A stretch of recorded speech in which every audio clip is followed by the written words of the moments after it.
16 years old, 16, 17 years old.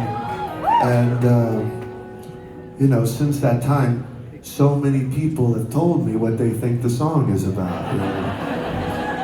And so now it's like I don't really want to tell what I think it's about because I don't want it to affect, everybody's interpretation. I think that's the beauty of a song, right? Is that it can mean so many things to so many different people, and that's yours, and that's what's so special, I think. But I can kind of tell how the song, I guess, came to be, I guess.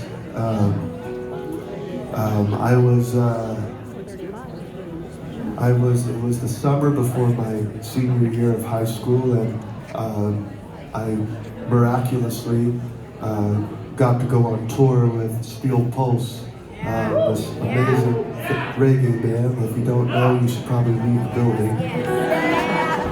Just kidding. And we did like a month and a half tour. It was a massive tour, like my first tour I ever did. I hadn't really played a lot of shows. I don't know why they took me with them, but it was all across the country and back pretty much, And it was so crazy going back to school, for my senior year, your first day of school, there's so what'd you do for the summer, And I'm like, you have no idea. It was an experience, And it was hard, we didn't have any money. We were borrowing my dad's Suburban, and I think my dad drove most of it, and we were, at that point we were staying with friends of sisters, friends, brothers, friends, just to save money, it didn't matter, if you have a bed, we'll sleep there type of thing, And so it was kind of towards the end of the tour. We were in the Northeast. I remember we were in Washington, D.C., and we were playing at the 930 Club, great club in D.C. And after the show, just get in the car and you just kind of go to where we were staying. And again, it was a person I didn't know. It was a friend of a friend, whatever. And they had this townhouse in D.C., and for some reason they put me in the basement of the townhome. I had no windows, and there was no light down there. It was really dark, and I couldn't see anything, and kind of creepy, And I didn't have, we didn't have, iPhones or smartphones. Oh God, that just made me sound so old. Before, so I didn't have a light on my phone or anything like this, and I was super bored. And all I had was my guitar, and I started these chords started coming to me, and I started formulating some words, and I didn't want to forget them, and because I didn't have a light, I had a matchbox in my pocket, so I'd spark a match, and I'd hold it up to the paper, and I'd write as many words down as I could, and that match would go out, and I'd spark another match, and hold it up to the paper, and write as many words. And that's how I kind of got that first verse of the song. And then a couple days later, I remember we were in New York City, and it was, one of my first times in New York City as a 16-year-old, it's summer, and you're just I'm the king of the world, And I remember my dear friend from high school, San Marcos.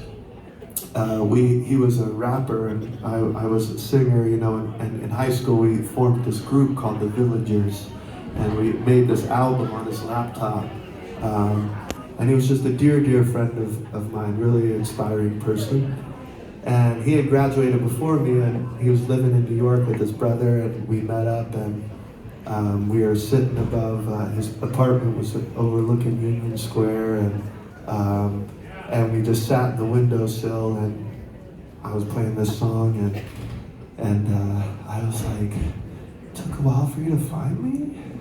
And he was like, because I was hiding in the lime tree? And I was like, above the city in the rain cloud? And it just came out, and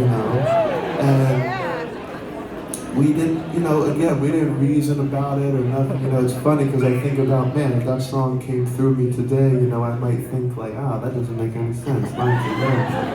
But because I had that, I don't know, just that kind of exactly, right? I wasn't reasoning about anything, and the song just popped out and we finished it together.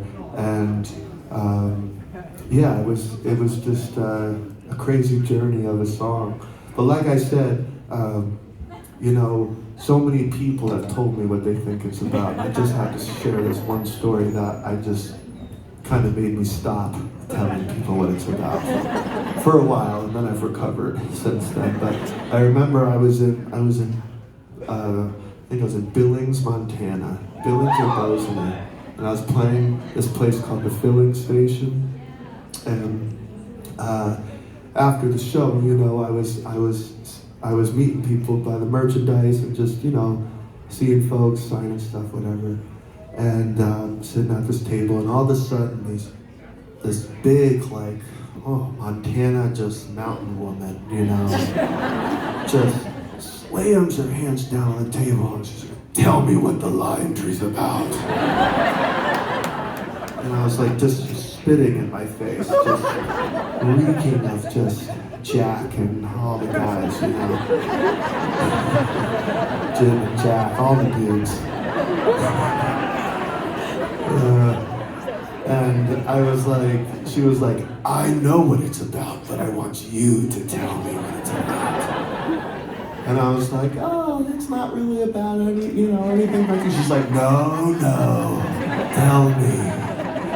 And I was like, "Oh, well, it's like spring night time, I kind of told her everything.